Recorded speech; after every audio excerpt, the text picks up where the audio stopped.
you are playing first person, learn as much as you can.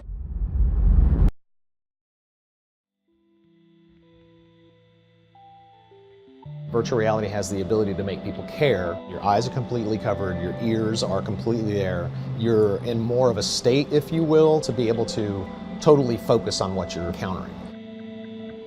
Some people say it's an incredibly impactful experience learning about human trafficking.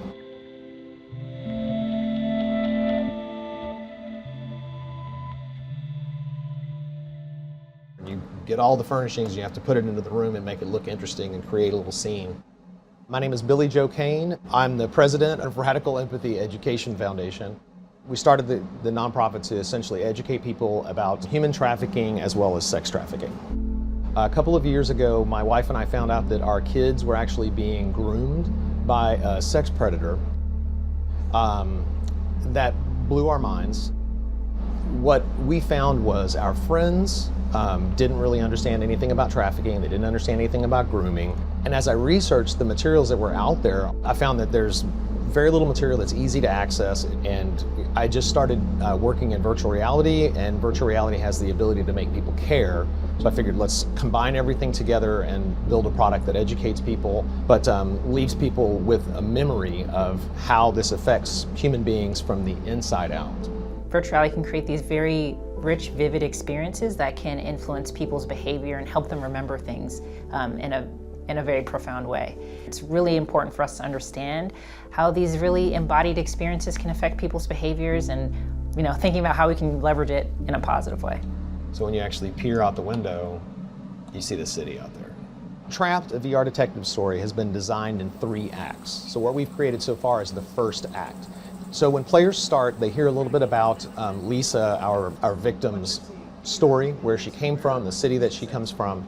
And what you do is you go through her home, you look at objects, and as you encounter those objects, she tells you how that affected her. So for instance, she looks at lipstick, and while she was 13 when she started being trafficked, when she looks at lipstick, she thought originally this is going to make me look glamorous and older, and now she's totally confused about how putting makeup on makes her feel.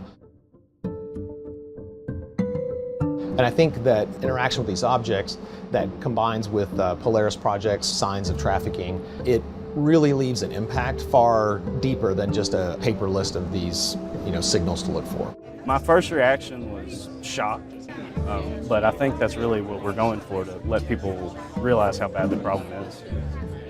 So they call VR the ultimate empathy machine. It's shown that experiential learning, living in someone's shoes, increases learning, retention, empathy, which is the biggest part of what we're trying to do. How much is there emotional trigger in this? We tried to make it non-triggering. Well, there's a lot of research that has shown that, particularly with other characters or people in virtual reality, we treat them as if they're actual people, how we would interact with people in the physical world. So we keep this similar interpersonal distance. Eye contact is extremely strong in virtual reality, and people will feel that experience as similar as if they were in the physical world. So it's finding that balance between feeling like you're there but not so overwhelmed that you want to shut down. I forgot I was in there. I was like, oh wait. This topic, while it's really difficult, there's a lot of people that are very interested in it, and they want to get this information to kids.